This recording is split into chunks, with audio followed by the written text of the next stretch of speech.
우리 옆에 분들에게 이렇게 인사합니다. 서로 환대하며 삽시다. 인사합니다. 서로 환대하며 삽시다.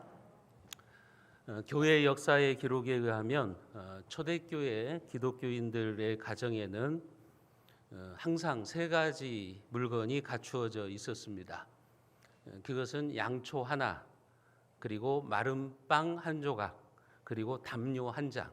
이것이 기독교인들의 가정에는 늘 준비가 되어 있었습니다. 왜냐하면 나그네 또는 순회 전도자가 방문을 하면 어느 때라도 그들을 환대하기 위해서 이 세 가지를 준비해 놓은 겁니다. 늦은 밤이라고 할지라도 나그네가 찾아오면 촛불로 안전하게 집 안으로 들어오도록 하기 위해서 양초를 준비했고, 또 나그네들의 허기진 배를 채워주기 위해서 빵을 준비해 놓은 겁니다. 그리고 담요를 깔아서 잠자리를 만들어주기 위해서 이런 물건들을 준비한 것입니다. 그만큼 초대교회 성도들은 어려운 가운데서도 늘 후하고 너그럽게 대접하는 전통을 가지고 있었다고 하는 거죠. 우리 기독교인들의 가정에는 그렇게 환대하는, 대접하는 그런 전통이 있었다고 하는 거예요. 환대와 관련해서 인류 역사에 있어서 고대로부터 전해져 오는 세 가지 기본적인 패턴 또는 문학 요소가 있어요. 그게 뭐냐면, 첫째는 신적인 존재가 인간들을 시험하기 위해서 여러 가지 형태로 변장을 하고서 인간을 방문한다고 하는 거예요. 그것이 첫 번째 패턴이고, 두 번째 패턴은 뭐냐면, 이제 인간은 변장을 하고 자기를 찾아온 그 신적인 존재에게 반응을 보이는 거예요. 그 신적인 존재를 환대하거나 아니면 냉대로 반응을 하게 되는 거예요. 이게 두 번째 패턴입니다. 세 번째 패턴은 뭐냐면, 손님으로 변장해서 찾아온 그 신을 대하는 태도에 따라서 이제 신으로부터 복을 받거나 또는 벌을 받는다고 하는 거예요. 이 패턴은 인류 역사에 있어서 지혜자들의 관찰 또는 인간들의 경험에 의해서 이제 집대성된 환대의 세 가지 요소라고 생각을 하시면 될 겁니다.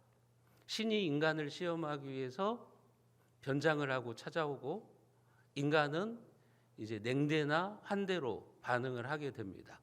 그리고 자기의 반응에 따라서 이제 신으로부터 벌을 받거나 복을 받는다고 하는 거죠. 이 환대에 대한 이러한 이야기는 이렇게 일반 종교 또는 일반 문서뿐만 아니라 성경에도 나타나 있어요. 지난주에 제가 설교했던 창세기 18장에 나오는 아브라함의 이야기가 이런 패턴에 적용이 됩니다.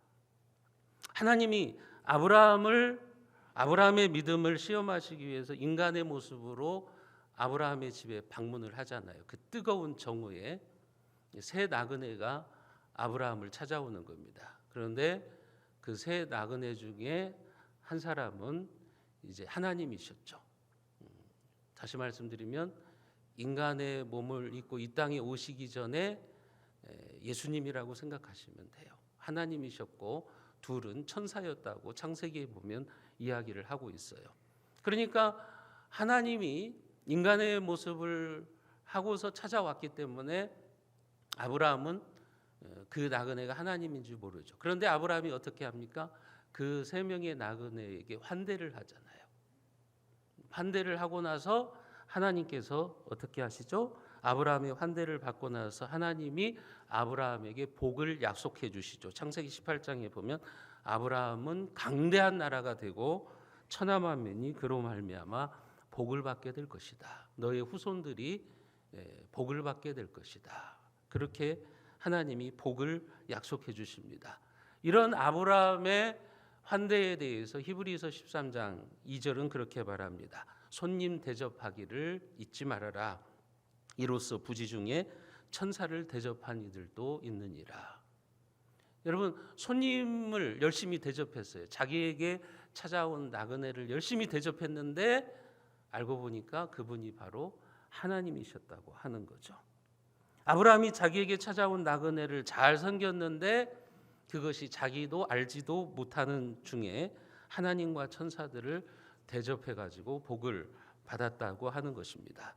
오늘 말씀에도 보면 하나님께서 그의 백성들, 하나님을 믿는 하나님의 백성들이 어떻게 환대의 삶을 살아가야 할 것인가를 말씀해 주시죠. 오늘 레위기 19장 9절과 10절 말씀을 우리가 같이 다시 한번 읽어보겠습니다. 너희가 너희의 땅에서 곡식을 거둘 때에 너는 반 모퉁이까지 다 거두지 말고 내 떨어진 이삭도 줍지 말며 내 포도원의 열매를 다 따지 말며 내 포도원에 떨어진 열매도 줍지 말고 가난한 사람과 거류민을 위하여 버려두라.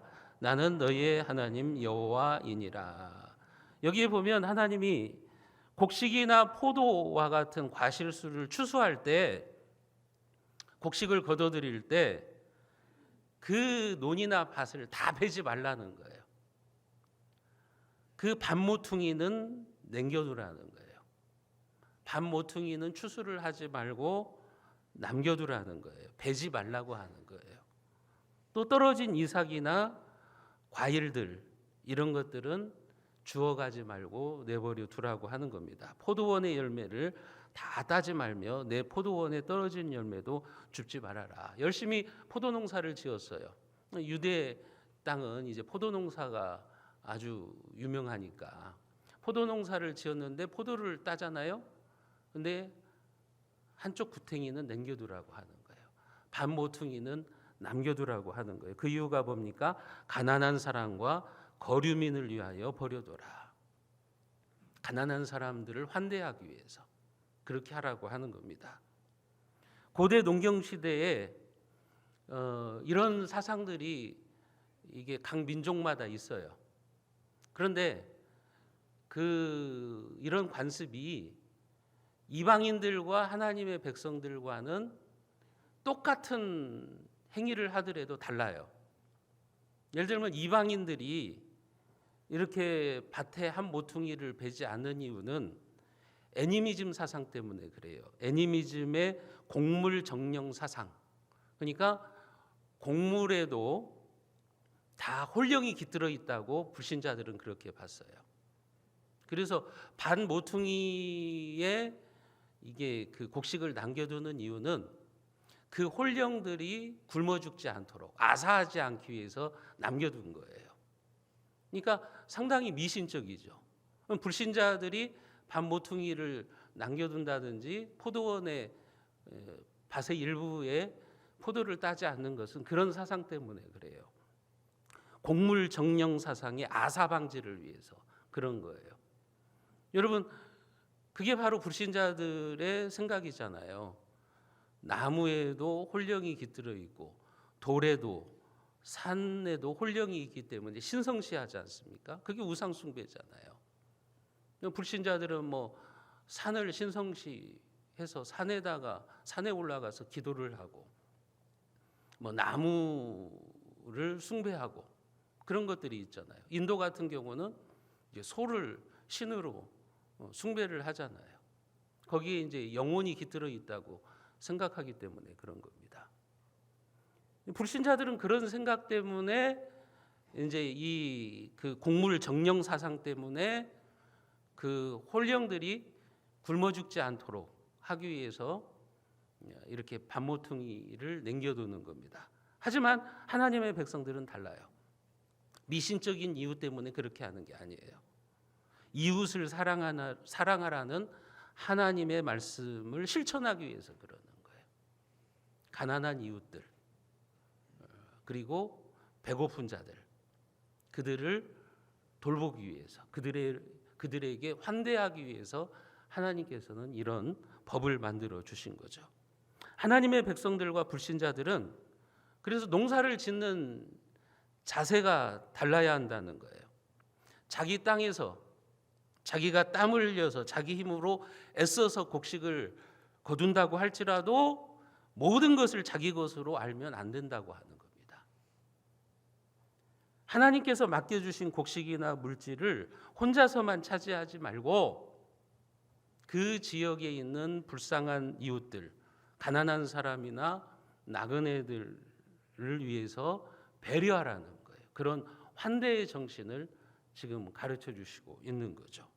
그것이 바로 하나님의 복을 받는 마음이고, 그런 정신이 거룩한 공동체인 하나님의 나라를 세워가는 삶의 방식이라고 하는 겁니다.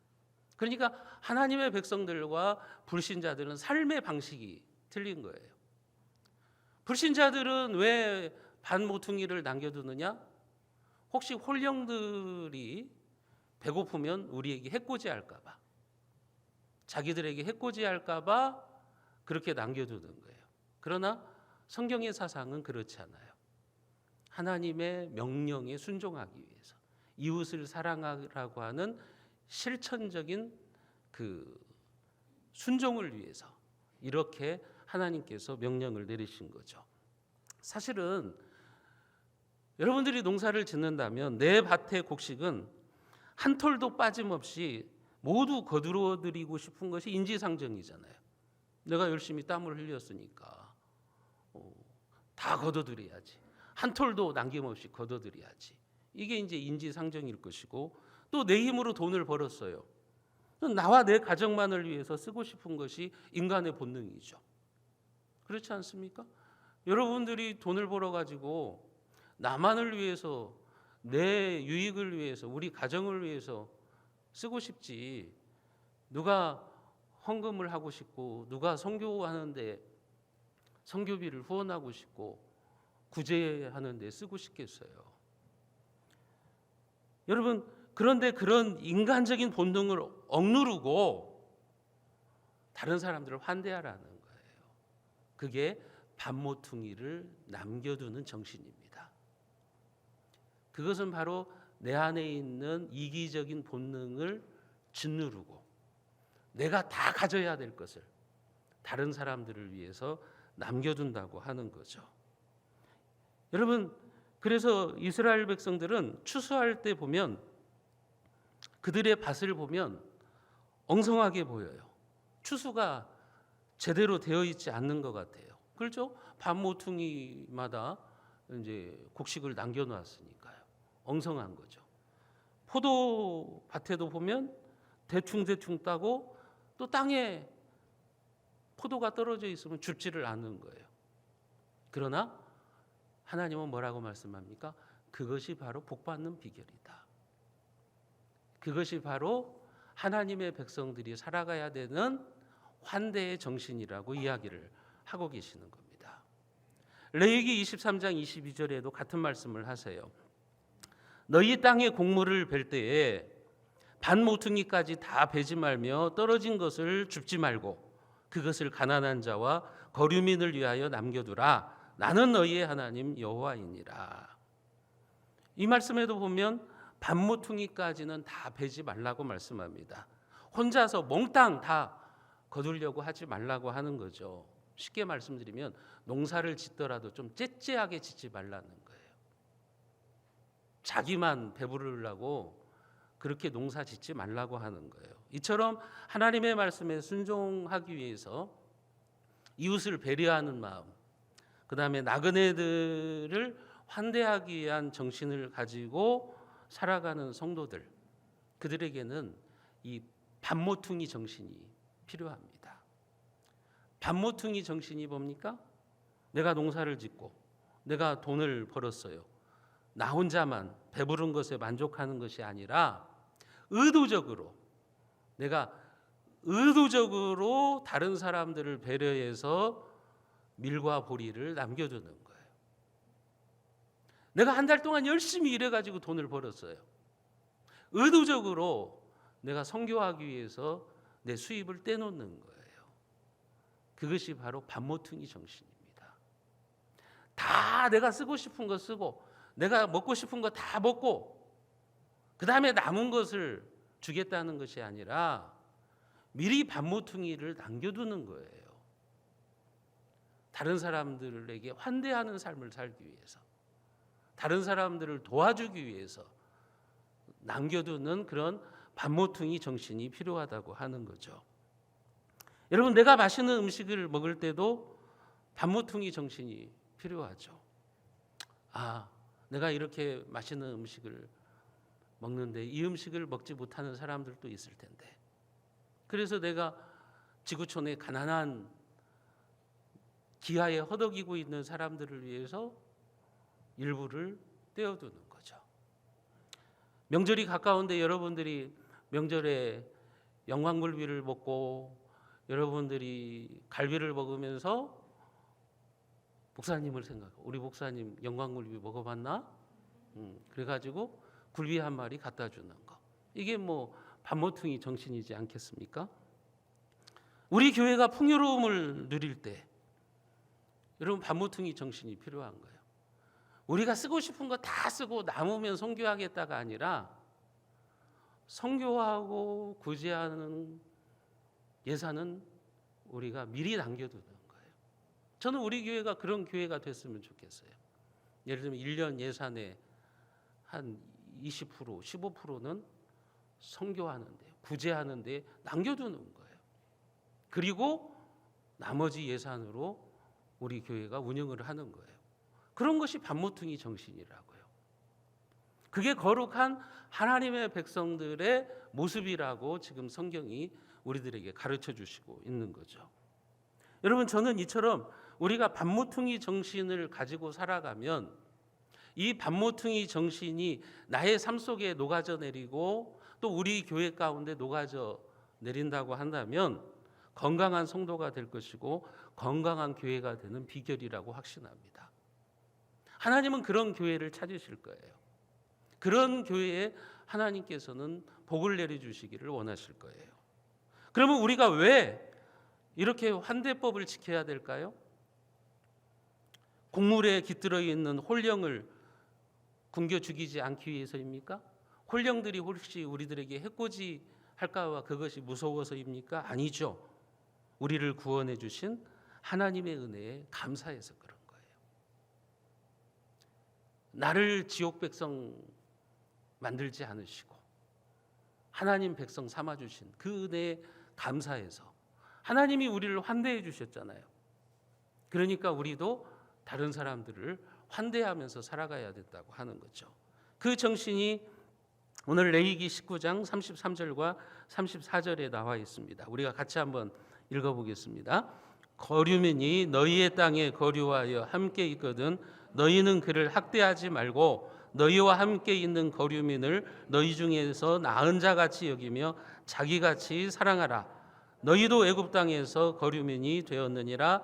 나는 너희의 하나님 여호와이니라. 여기도 보세요. 거류민들, 나그네가 있어요. 그를 학대하지 말라는 거예요. 거류민은 잠깐 머물렀다 가는 나그네와 같은 사람들이잖아요. 고대 이스라엘 지방에는 그 거류민들이 있었어요. 예를 들면 주변에 있는 모압 족속이라든지 아니면 암목 족속들의 왕래가 많았습니다. 그들이 왜 이 이스라엘 땅을 찾아오게 되냐 하면 추수 때가 되면 이방인들이 품을 팔기 위해서 이스라엘로 와서 일을 하다가 농한기가 되면 다시 돌아가고는 했습니다. 예전에 우리나라도 그랬잖아요. 전라도는 이게 농사가 아주 풍성하게 잘 되는 땅이잖아요. 경상도는 뭐 지금은 부자지만 그때는 가난했다고요. 그러니까 어떻게 됩니까? 일이 많을 때 경상도 사람들이 뭐 전라도로 넘어오는 거죠. 김제 같은 데로 와서 열심히 일을 해서 돈을 벌어가는 겁니다. 농한기가 되면 다시 돌아가고. 그런 것처럼 고대 이스라엘 땅에도 그렇게 이방 민족들이 모압이나 암몬 족속들이 이스라엘로 오는 겁니다. 그래서 품을 파는 거예요. 지금 성경은 뭐라고 말합니까? 그런 사람들을 함부로 학대하지 말라는 거예요.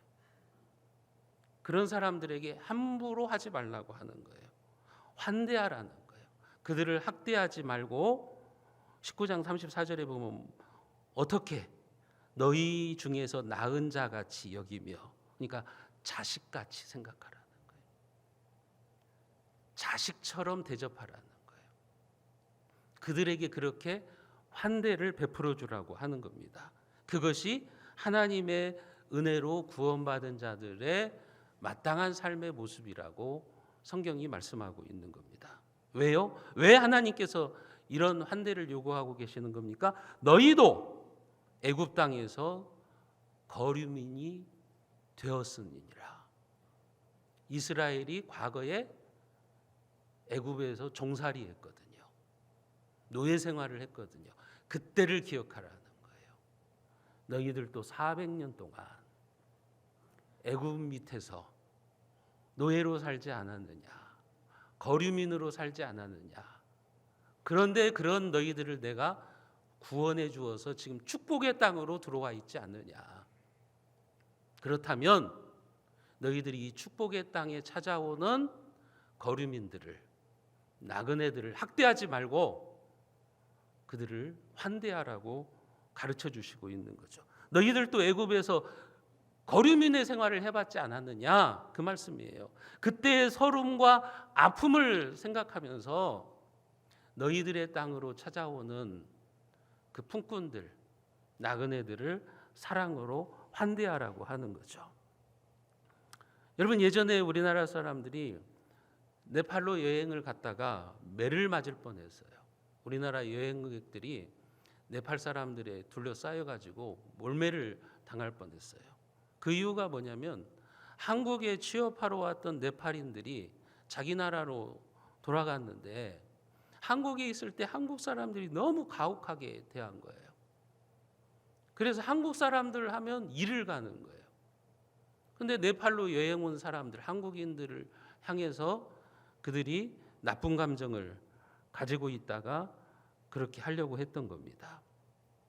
여러분, 지금 우리나라에 외국인 노동자들이 많이 들어와 있죠. 그들이 우리나라를 떠날 때 나쁜 감정을 가지고 떠나지 않도록 해야 돼요. 우리나라도 그랬잖아요. 과거에 그 가난하던 시절 외국에 가서 돈 벌어 왔잖아요. 독일로 가서 돈 벌어 오고, 여러분 중동에 가서 돈 벌어 오고 다 그랬잖아요. 우리나라가 몇십 년 전에 그런 나라예요. 세계에서 가장 가난한 나라, 그런 나라가 이제는 세계 선진국에 올라와 있지 않습니까? 여러분, 인류 역사에 있어서 이런 일은 없었어요. 가난한 나라가 선진국으로 진입한 나라는 없습니다. 유일한 나라예요, 대한민국이. 우리가 얼마나 하나님의 복을 받았습니까? 그렇다고 한다면 우리가 그때를 생각해서라도 외국인들한테 함부로 하면 안 되는 거예요. 그들을 학대하면 안 되는 거예요. 그들에게 환대해 줄 줄 아는 거예요. 알아야 되는 거예요. 김제에도 얼마나 많은 외국인들이 있습니까? 우리 최한규 장로님 사업체에도 중국인이 있어요. 제가 가끔 물어봐요. 사장님 잘해줘요? 그러면 사장님 최고야, 최고 막 이래요. 여러분, 우리가 좀 이런 정신을 가져야 돼요. 그것이 복받는 마음이에요. 근데 저것들 못 사는 나라 하면서 학대하면 언젠가는 그것이 우리에게 돌아올 수 있다고 하는 것을 우리는 기억해야 됩니다. 현재 우리나라 사람들도 세계로 흩어진 사람이 500만 명이 넘는다고 그래요. 우리의 교포들을 생각해서라도 외국인들을 우리가 정말 잘 대해줘야 되는 거죠. 쉽게 말하면 상대방의 처지와 바꿔서 생각해 볼 줄 알아야 되는 거예요. 내가 저런 처지라면 어떨까?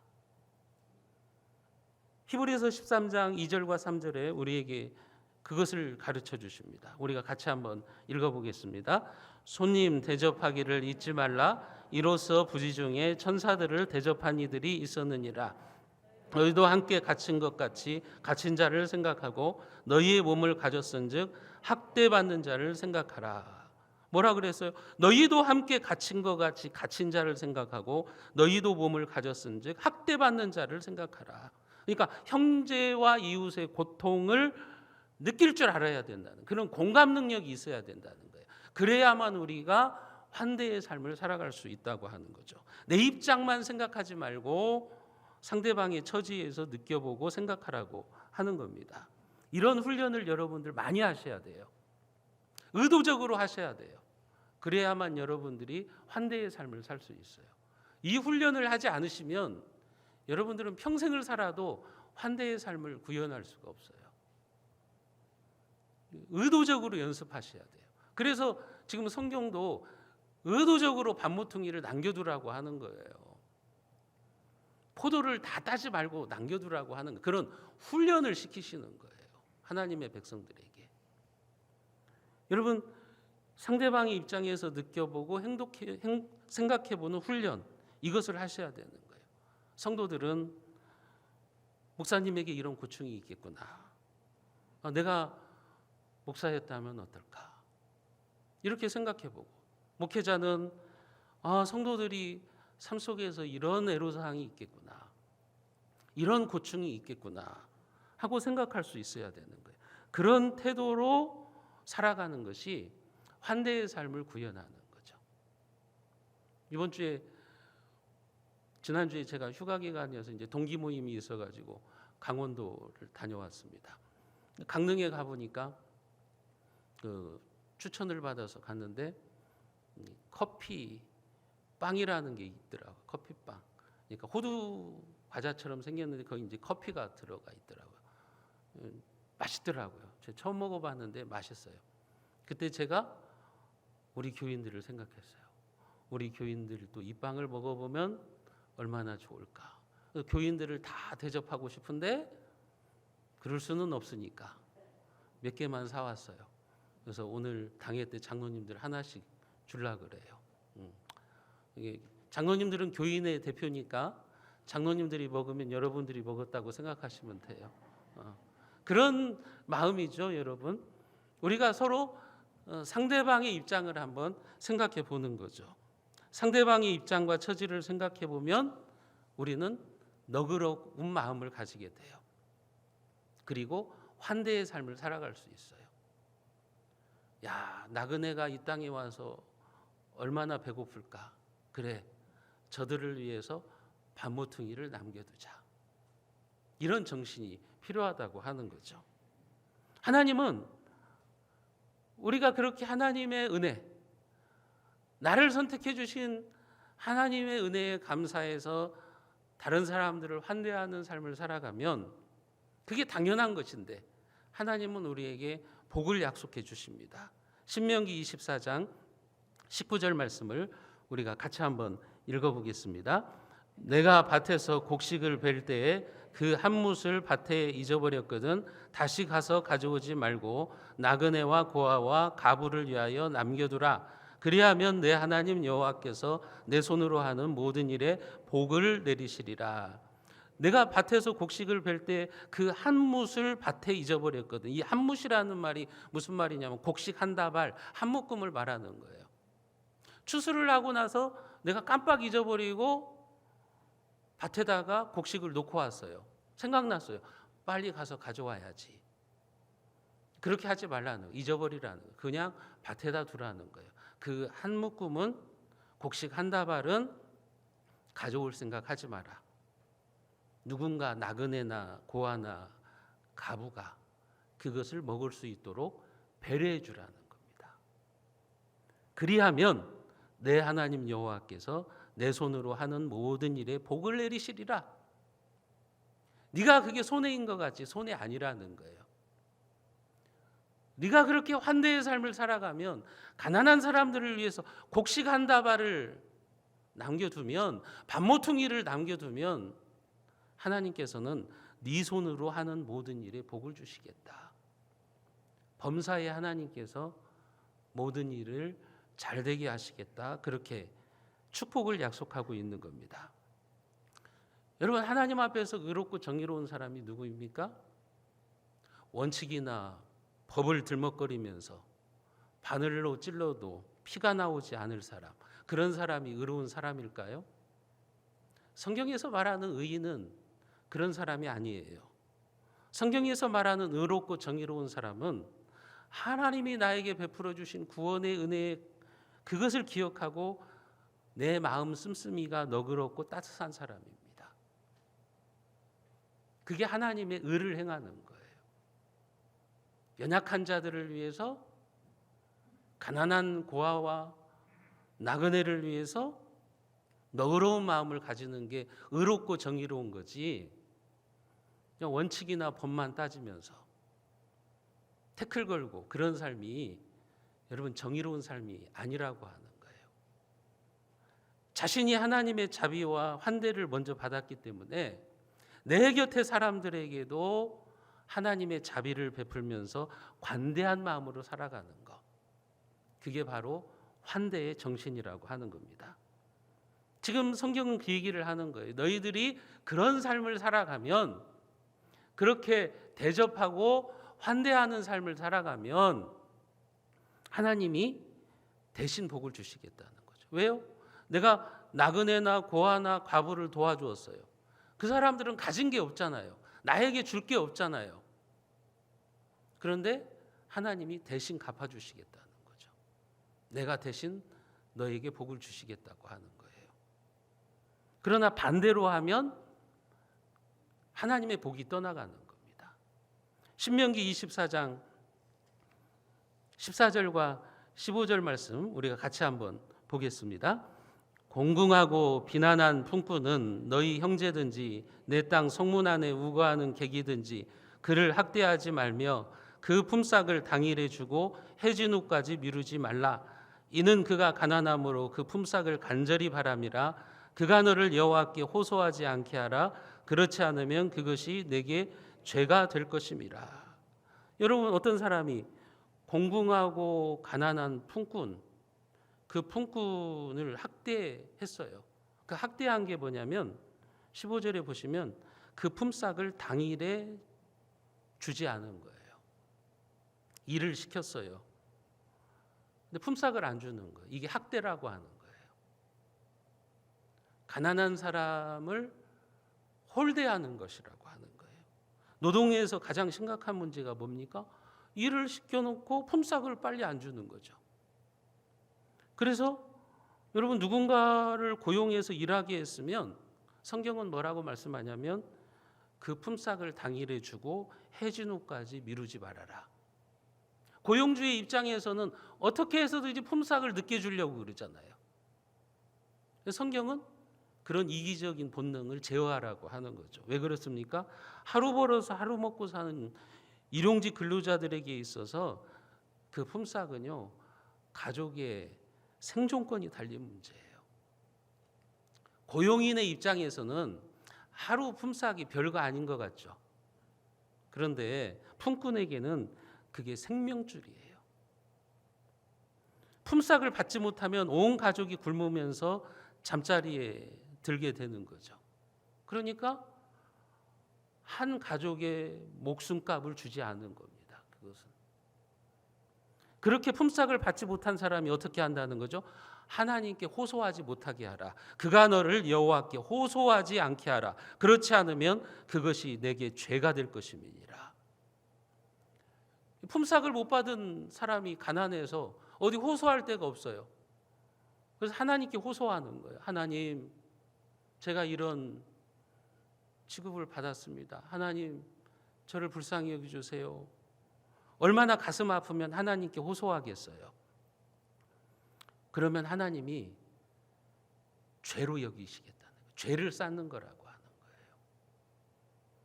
여러분, 품삯을 받지 못한 일꾼이 얼마나 가슴이 미어지겠어요.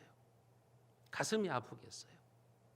예전에 한국교회에 보면 그런 못된 전통이 있었어요. 목회자와 교회 사이에 갈등이 나면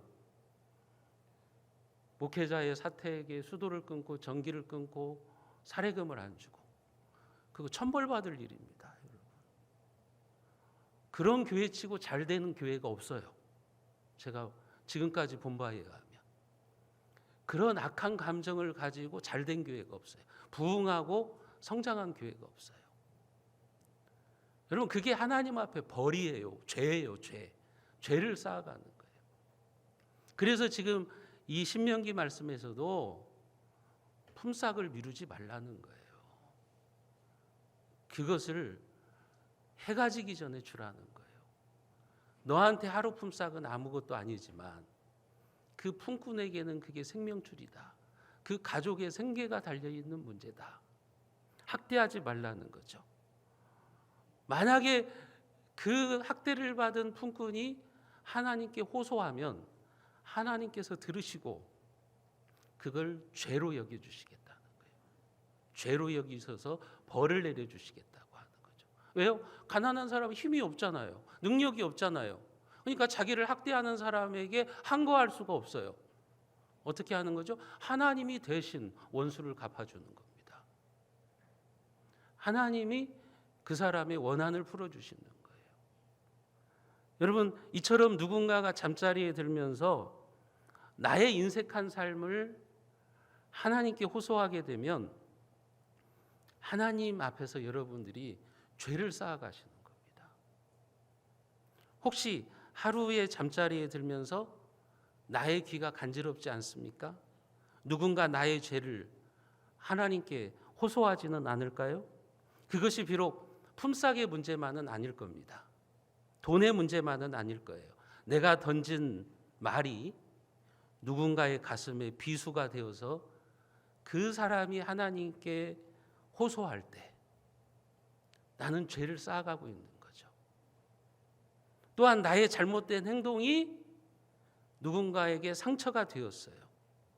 그래서 그 사람이 하나님께 호소하는 거예요. 하나님 억울합니다. 그럴 때 그것이 나의 죄가 쌓여져 가는 거죠. 여러분, 짧은 한평생을 살면서 우리는 왜 그렇게 내 주변의 사람들의 마음을 아프게 하고 그런 언행을 하면서 살아가고 있는지 모릅니다. 오늘 우리는 내가 만나는 사람들이 나의 이름을 기억하면서 나를 축복하는 삶을 살아야지, 하나님 앞에 호소하는 삶을 산다면 그것은 결코 의로운 삶이 아니라고 하는 겁니다. 사랑하는 성도 여러분, 현재 여러분 곁에 있는 사람들이 하나님에게 여러분들을 위해서 어떻게 호소하고 있을까요? 여러분들이 환대하는 모습, 여러분들의 너그럽고 자상한 모습을 보면서 하나님 저분에게 복을 주세요, 이렇게 호소하고 있을까요? 아니면 여러분들의 죄를 호소하고 있을까요? 여러분들이 하나님 앞에서 죄를 쌓아가는 삶이 아니라 남에게 너그럽고 후한 사람이 되어서 그들이 여러분들에게 복을 빌어주는, 여러분들을 생각할 때마다 축복을 해주는 그런 삶을 살아가는 사람이 되십시오. 하나님께서 그럴 때 여러분들에게도 후하고 너그럽게 대접하셔서 여러분들의 손으로 하는 일에, 모든 일에 복을 내려주시기를 주님의 이름으로 축원드립니다.